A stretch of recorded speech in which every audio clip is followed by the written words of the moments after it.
a very warm welcome to you. It is a true gift that you have chosen to spend a little of your time here in this quiet place, and for that we are deeply thankful. It seems that in the hurried pace of things, the chance to simply be still is a rare and wonderful treasure, and it is our greatest hope that you will find a little of that treasure waiting for you here. This story has been woven with one simple purpose: to be a soft place for your mind to rest, a gentle stream to carry your thoughts away as you settle in and prepare for sleep, leaving you feeling soothed and deeply at ease. And so as you find your own comfortable quiet, letting the world outside soften and fade, we invite you to simply listen and to breathe. The tale will unfold at its own unhurried pace, and there is nothing at all for you to do but allow its gentle currents to guide you toward a place of peaceful rest. As you settle in, if this story brings you a measure of that peace, we would be so very grateful if you would like this story and subscribe to our channel so that we may continue to share more quiet moments with you in the times to come. Ciao. Chapter 1. The Veiled Entrance. It is a funny thing, is it not, how the most important journeys often begin not with a great stride, but with a simple, quiet step to the side. For Kaylin, whose life was a study in the world's softest edges, that step was one taken away from a well-trodden path and behind a heavy curtain of weeping willow. The air on the other side of that verdant veil was instantly different. It did not carry the sharp, untamed scent of the wider wood, but held instead a kind of warm, round stillness, as if the very atmosphere was breathing a soul-contented sigh. It was the sort of quiet that you feel not just in your ears, but deep within your chest, a gentle pressure that asks for nothing but your own stillness in return. The ground softened underfoot, the crunch of dry twigs giving way to a thick, springy carpet of fallen leaves that hushed Kaylin's every footstep. The scent was of rich, damp earth, a clean and ancient smell, yet woven through it was another note, something of sweet, sun-warmed honey and the faintest perfume of a flower that bloomed only for itself, unseen. Kaylin paused, closing their eyes for a moment to simply take it in, feeling the gentle air on their skin, a soft caress that carried no chill. It felt in a way that was difficult to name, like a welcome, a deep, unspoken assurance that this place was safe, and that all hurry could be left behind with the noisy world. It was then, upon opening their eyes, that Kaylin first saw it. Drifting between two ancient broad-limbed oaks was a soft golden orb of light, about the size of a clasped pair of hands. It moved not like a mote of dust caught in a sunbeam, but with a slow, deliberate laziness, like some curious, silent creature of the air. It pulsed with a gentle internal warmth, casting a peaceful butter-yellow glow on the bark of the trees as it passed.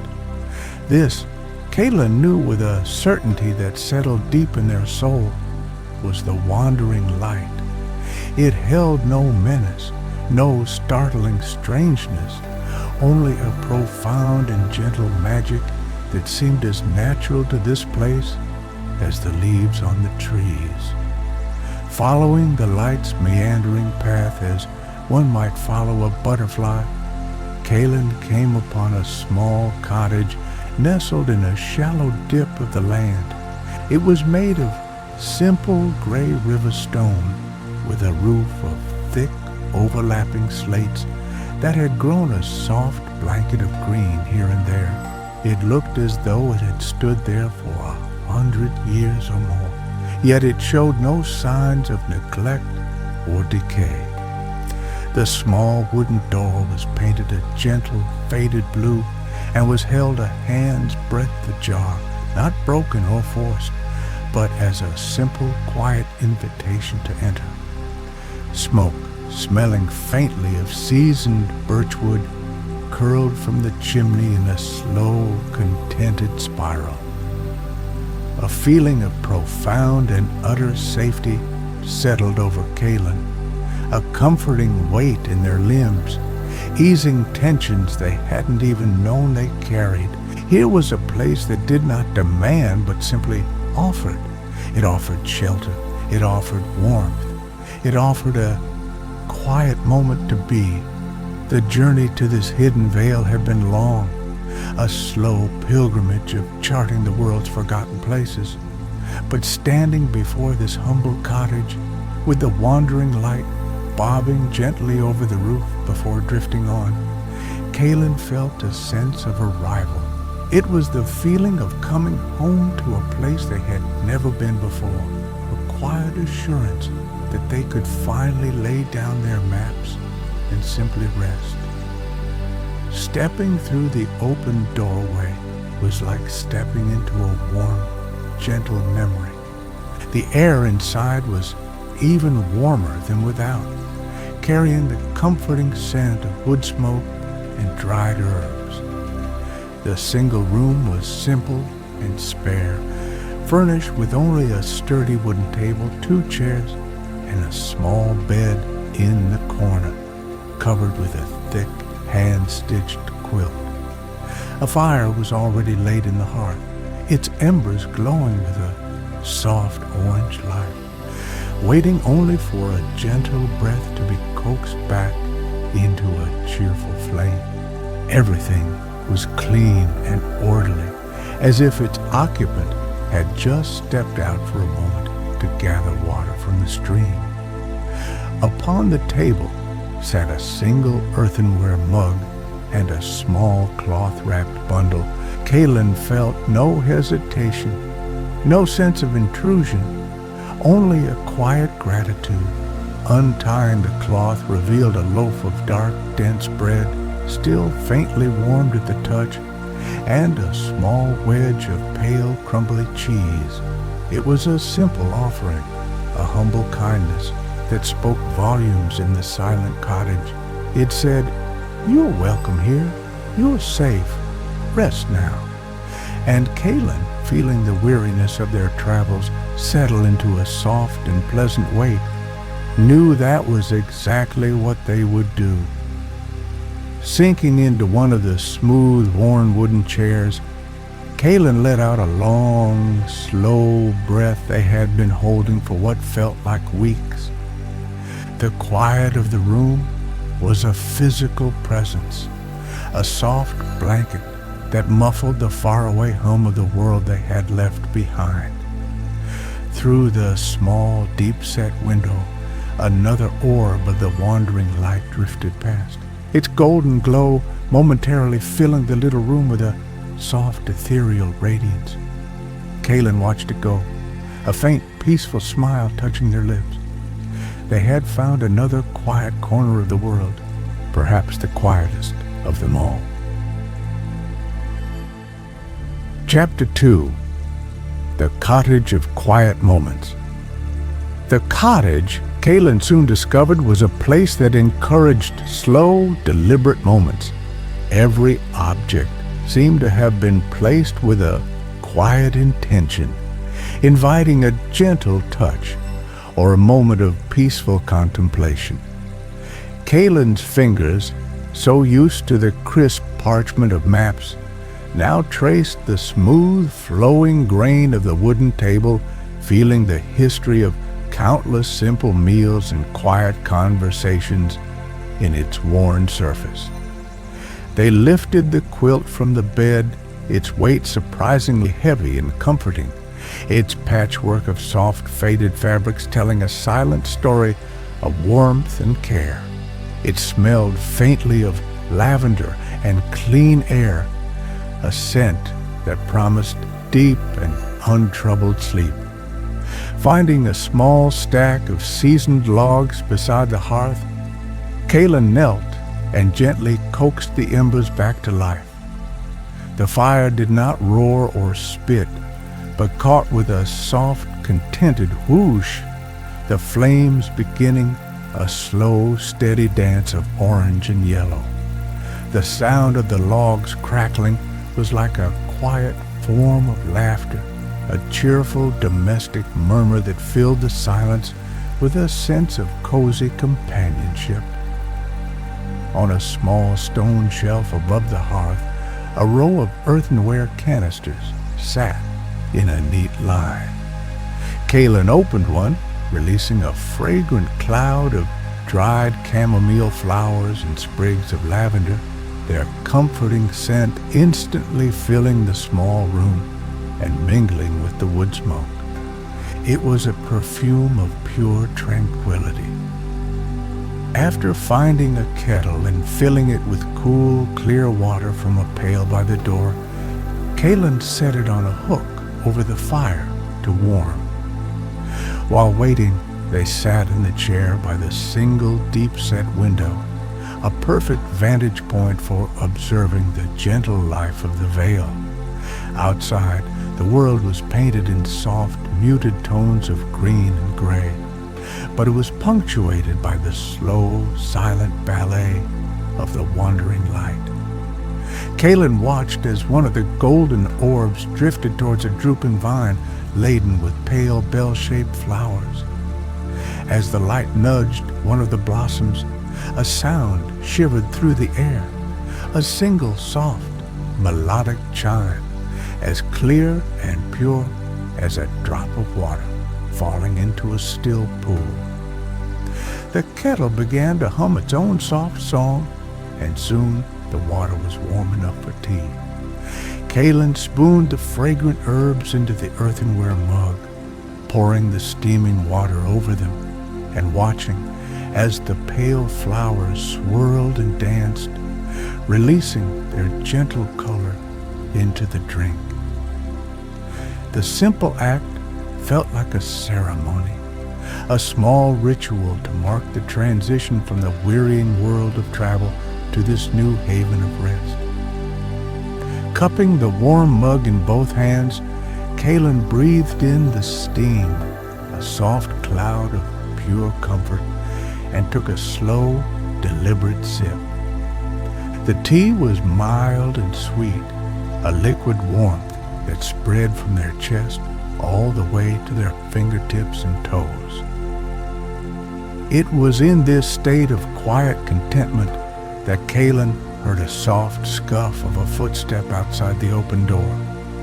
Looking up, they saw a figure standing there, silhouetted for a moment against the soft light of the vale.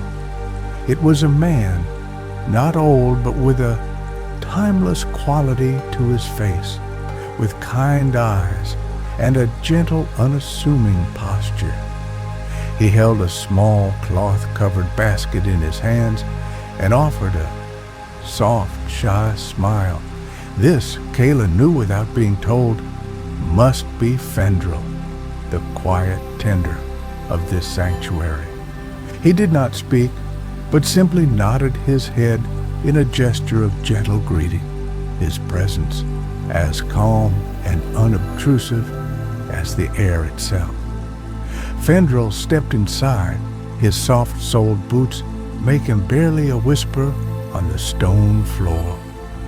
He placed the basket on the table and with a gesture invited Kaylin to look.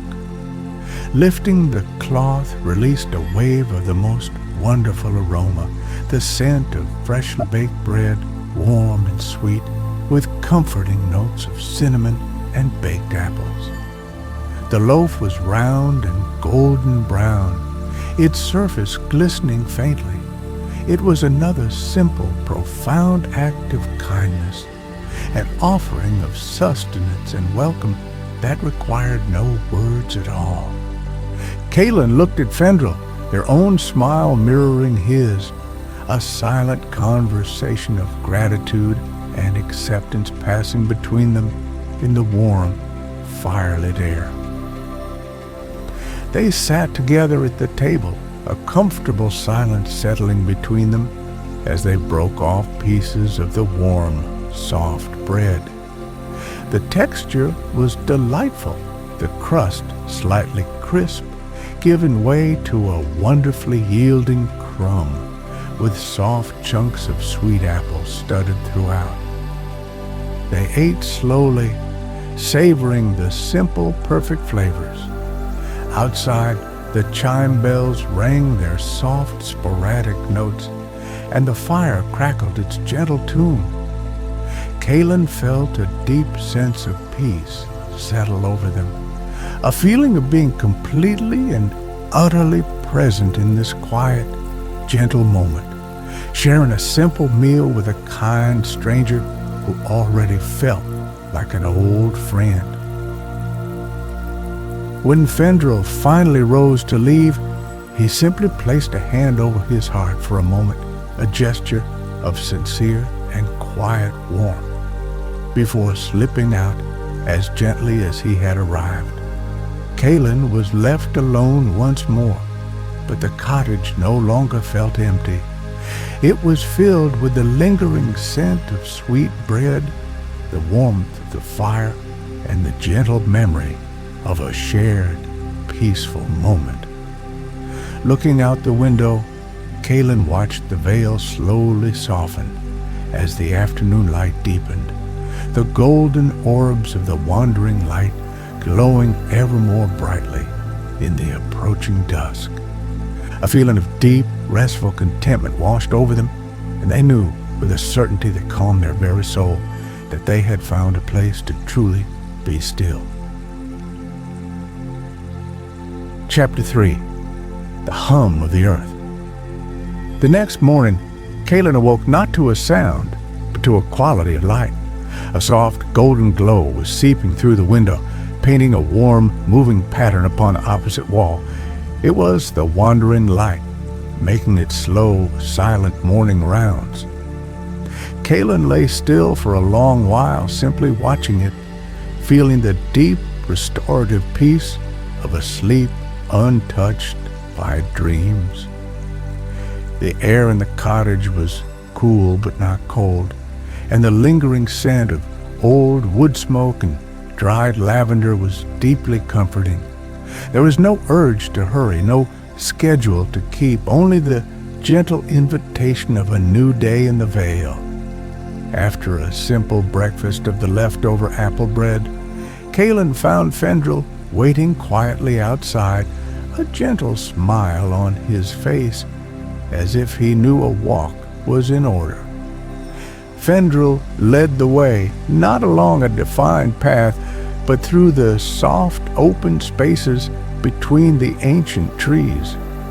His movements were unhurried and graceful, his feet seeming to know the earth intimately, never snapping a twig or disturbing the quiet. He paused, and with a gentle hand gestured toward the ground. There, half buried in the soft soil and moss, was a large gray stone. It was perfectly smooth and rounded, shaped by some ancient, patient water, and it seemed to radiate a quiet energy. Kaylin had noticed these stones scattered throughout the vale, but had thought them nothing more than simple features of the landscape. Fendrel, however, looked at them with a soft reverence. As they stood there, a globe of the wandering light drifted toward them, its golden aura intensifying as it drew near. It passed directly over the smooth gray stone, its light seeming to sink into the surface for a moment, and then a new sensation filled the air. It was a sound, yet not a sound, a low, resonant hum that seemed to come from the very ground beneath their feet. It was a frequency felt more than heard, a deep, soothing vibration that traveled up through the soles of Kalen's boots and settled deep within their bones. It was the sound of the earth itself, singing a slow, gentle song. These, Fendrel murmured, his voice as soft as the hum itself, were the hum stones. He gestured for Kalen to place a hand on the stone. The surface was cool and smooth, like polished slate, but the vibration was undeniable. It was a gentle, steady pulse, like a great, slow heartbeat. As the warmth of the light faded and it drifted on its way, the hum slowly subsided, leaving behind a lingering feeling of deep cellular quiet. Kalen felt the last vestiges of some inner nervous hum within their own body fall silent, replaced by the profound, resonant peace of the stone. They looked at Fendrel, their eyes wide with a quiet, gentle wonder, and he simply nodded, his expression one of shared understanding. This was the true magic of the vale, a harmony between light and stone, sound and silence. They continued their slow, meandering walk, and Kalen began to see the vale with new eyes. It was not just a collection of beautiful things, but a single, interconnected whole. The wandering light was the conductor, and the vale was its orchestra. Its touch would awaken the soft chimes of the chime bell flowers, their delicate notes a sweet, clear melody. Then it would drift over a cluster of hum stones, and the deep, resonant bass note would rise up from the earth, a gentle foundation for the melody. The rustle of leaves in the non-existent breeze, the soft gurgle of a distant stream. It was all part of a single, ever-changing, deeply peaceful symphony. Fendrel led them to a small clearing where the humstones were gathered in a loose circle. Here, the grass was soft and thick, like a natural carpet. He gestured for Kalen to sit, and they settled onto the ground, leaning back against one of the larger stones. The experience was even more profound this way, feeling the gentle hum, not just with a hand, but with their whole body. Kalen closed their eyes, letting the sensory tapestry of the vale wash over them. The sweet, earthy scent of the glowing moss that grew in patches on the stones, the delicate, honeyed fragrance of the unseen flowers, the layered music of chime and hum. It was all-encompassing. Time seemed to lose its meaning in that clearing. There were no minutes or hours, only the slow drift of the light, the gentle rise and fall of the earth's song, and the deepening of Kalen's own breath. Thoughts, which had once seemed so loud and insistent, became soft, distant murmurs, like the stream they could just barely hear. The constant need to analyze, to map, to understand simply fell away, replaced by a simple, profound state of being. It was enough to feel the cool stone at their back, to smell the sweet air, to hear the quiet music of the vale. When they finally rose to walk back toward the cottage, Kalen felt lighter, yet more grounded than ever before. A sense of deep, abiding calm had taken root within them, a quiet that came not from an absence of sound, but from a perfect harmony. The vale was not silent. It was filled with the softest, most gentle of noises, and in listening to them, Kalen had found their own inner quiet. Fendril walked beside them, the same serene expression on his face, a quiet companion in this sanctuary of gentle wonders. His presence a comfort as steady and reassuring as the hum of the earth itself. Terchi. Chapter 4. The Stillness of the Stream. The following afternoon, drawn by a soft murmuring sound that promised coolness and clarity, Kalen found their way to the stream that wound through the heart of the vale. It was not a rushing, hurried body of water, but a slow and meandering one, its surface as smooth and clear as polished glass. The water flowed over a bed of small, colorful pebbles and the same smooth gray humstones they had come to know, their shapes softened and distorted by the gentle current. The banks were lined with a thick, yielding moss that felt like the finest velvet beneath Kalen's fingertips, cool and damp, and smelling of clean, living earth. Kalen settled on the mossy bank, their legs dangling just above the water's surface.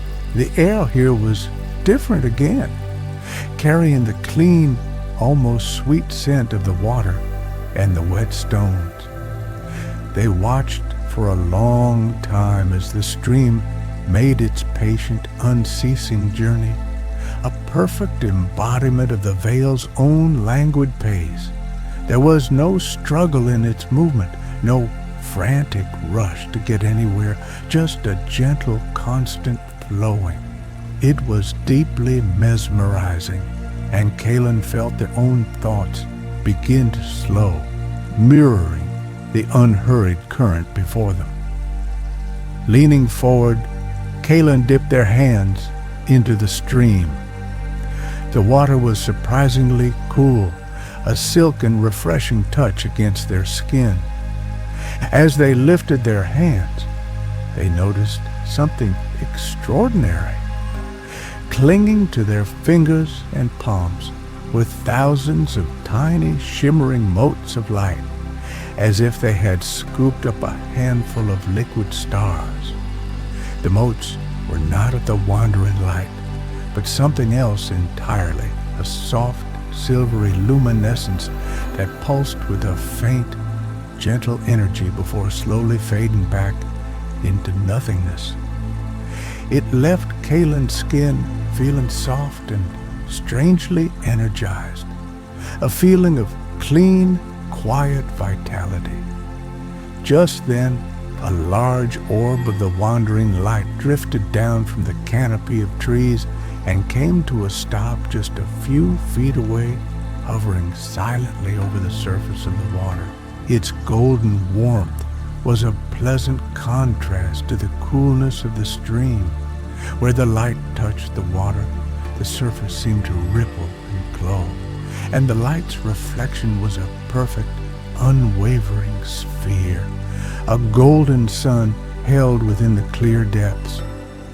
Kalen watched, utterly captivated by the simple, profound beauty of the moment. Light and water, warmth and coolness, held in perfect, silent balance. The presence of the wandering light seemed to awaken the stream. The humstones on the riverbed began their low, resonant song, the vibration traveling up through the water in gentle, invisible waves.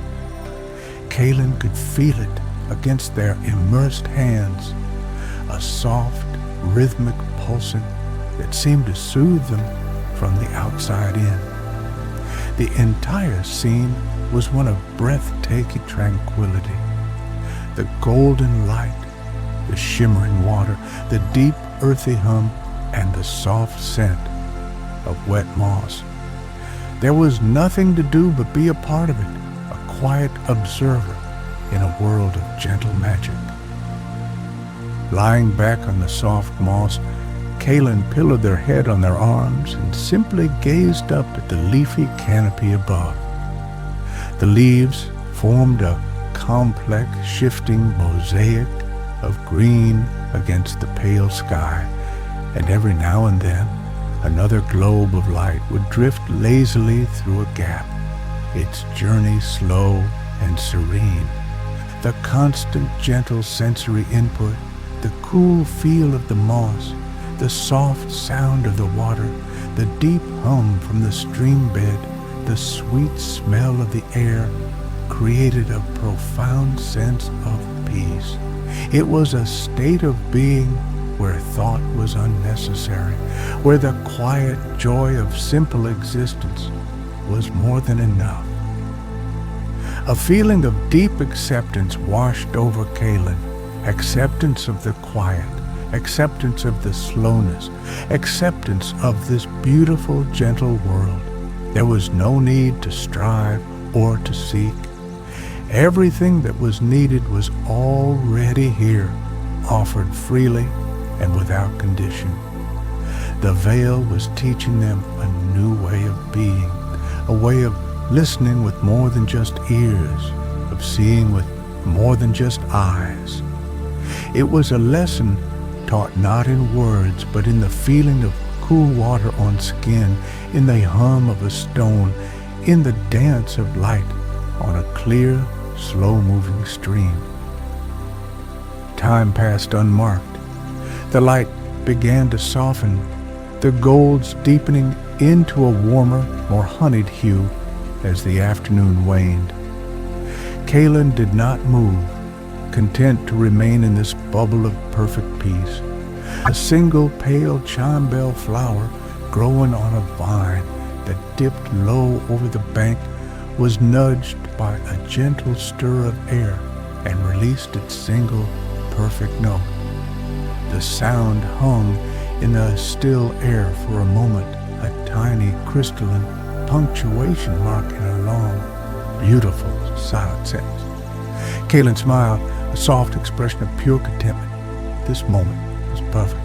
It needed nothing more.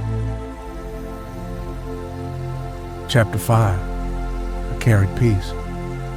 On a morning that Kaylin knew, in some quiet internal way, that it was time to leave, they awoke to a familiar and comforting sight. A globe of the wandering light was hovering just outside the cottage window, its golden glow filling the room with a warm and gentle greeting. Kaylin no longer felt a sense of wonder at the sight, but a feeling of fond familiarity, as one might feel upon seeing the face of a dear friend. The veil and its gentle magic were no longer strange and new, but had become a part of Kaylin's own internal landscape, a place of peace they now knew intimately. The sleep had been deep and dreamless, and they awoke feeling a sense of wholeness, of profound restoration that was both physical and something more. After rising, Kaylin moved about the small cottage with a slow, grateful reverence, tidying the few things they had used, smoothing the heavy quilt on the bed, and sweeping the hearth clean. Each simple action felt meaningful, a small way of saying thank you to this place that had offered so much. As they brewed a final cup of chamomile tea, Fendrel appeared at the door, just as he had on that first day, but this time he held 2 mugs in his hands instead of a basket. He passed one to Kaylin, and they stood together in the doorway, sipping the warm, fragrant liquid in companionable silence. No words were needed between them. Fendrel knew Kaylin was leaving, and Kaylin knew that Fendrel understood. Theirs was a friendship forged not in conversation, but in shared quietude, in the mutual appreciation of the vale's gentle rhythms. They watched together as the morning light strengthened, its golden orbs beginning their slow, daily dance through the trees, awakening the soft chimes and deep hums that had become the soundtrack to Kalen's peace. Fendrel gave a slow, gentle nod, a gesture that was both a farewell and a blessing, a silent acknowledgement that Kalen was now a part of the Vale's story, just as it was now a part of theirs. Packing their small bag felt different this time. The maps Kalen had so carefully rolled and protected now seemed less important. They had charted a place that could never truly be captured by ink on parchment. The veil of drifting light was a feeling, a state of being, a sanctuary of the senses. How could one draw the scent of warm apple bread or map the frequency of a humming stone? Kalen smiled softly at the thought. The most important places, they realized, were the ones you carried not in your pack, but in your heart. As Kalen took their first steps away from the cottage and back towards the curtain of weeping willow, they felt no sadness. There was only a profound sense of gratitude and a quiet, joyful certainty. The peace of the veil was not something they were leaving behind. The memory of the light's gentle warmth was now a permanent sensation on their skin. The deep, resonant hum of the stones was a rhythm they could still feel in the center of their chest. The clean scent of the water and the sweet perfume of the flowers were memories they could recall with a single slow breath. At the edge of the veil, just before stepping back through the willow veil, Kalen turned for one last look. A single orb of the wandering light had followed them, and it hovered for a moment in the air before them, pulsing with a soft, warm glow. It felt like a final, silent goodbye. Kalen placed a hand over their own heart, mirroring Fendrel's gesture, and then stepped through the leaves and back into the ordinary world.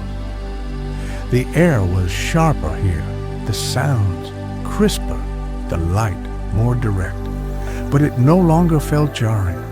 The sanctuary had provided a buffer, a new inner stillness that softened the world's harsher edges. The journey ahead was unknown, but Kalen walked with a new, lighter step.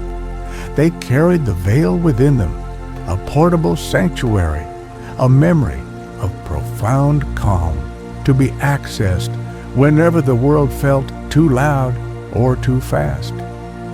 The story of the wandering light was not over. It had simply found a new home, woven into the very fabric of a quiet traveler's being.